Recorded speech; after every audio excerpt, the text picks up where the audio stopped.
Assalamualaikum warahmatullahi wabarakatuh. Perkenalkan, nama saya Asril Ananta Ramadan dengan NIM 1056111000123 dari kelas IAN 4A. Pada kesempatan kali ini, saya akan menyampaikan materi tentang manajemen risiko operasional, sebuah aspek penting dalam keberlangsungan dan keberhasilan setiap organisasi atau perusahaan. Pertama-tama, apa itu risiko operasional? Risiko operasional adalah potensi kerugian yang timbul akibat dari kegagalan proses internal, kesalahan manusia, sistem yang tidak memadai, atau kejadian eksternal yang tidak terduga. Contoh sederhananya, kesalahan input data oleh karyawan, gangguan sistem IT, atau bahkan bencana alam.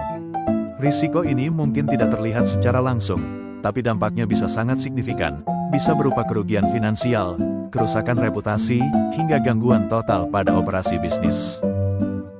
Mengapa manajemen risiko operasional penting? Karena tidak ada sistem yang sempurna. Selalu ada potensi kesalahan. Dan justru disitulah peran manajemen risiko.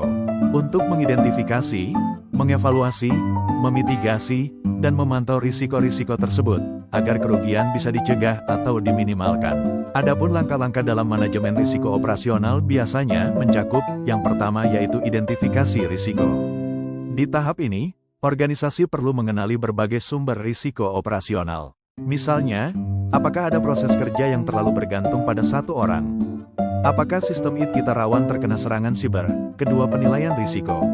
Setelah dikenali, kita perlu menilai seberapa besar dampaknya dan seberapa besar kemungkinan terjadinya. Risiko dengan dampak besar dan kemungkinan tinggi tentu harus jadi prioritas utama. Ketiga, pengendalian dan mitigasi. Disinilah strategi mulai diterapkan. Bisa dengan membuat SOP yang lebih ketat, pelatihan ulang untuk staf, memperbarui sistem keamanan, atau bahkan mengasuransikan aset-aset penting. Keempat, pemantauan dan review. Risiko operasional bersifat dinamis, selalu berubah seiring waktu. Maka perlu ada pemantauan berkala dan evaluasi terus-menerus terhadap kebijakan yang sudah diterapkan.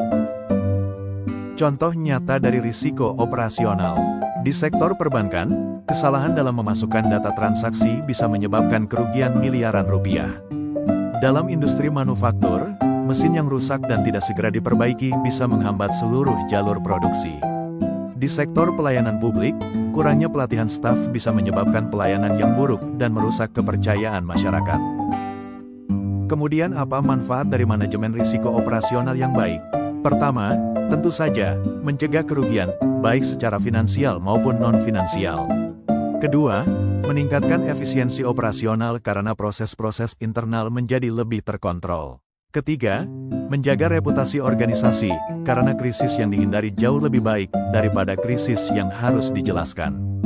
Dan yang tak kalah penting, memastikan keberlanjutan usaha atau organisasi dalam jangka panjang. Dan yang terakhir sebagai penutup, perlu kita ingat bahwa risiko operasional itu tidak bisa dihilangkan sepenuhnya. Tapi dengan manajemen yang baik, kita bisa mengendalikan, mengurangi, dan bahkan mengubahnya menjadi peluang untuk perbaikan. Manajemen risiko bukan hanya tanggung jawab satu divisi, tapi tanggung jawab bersama.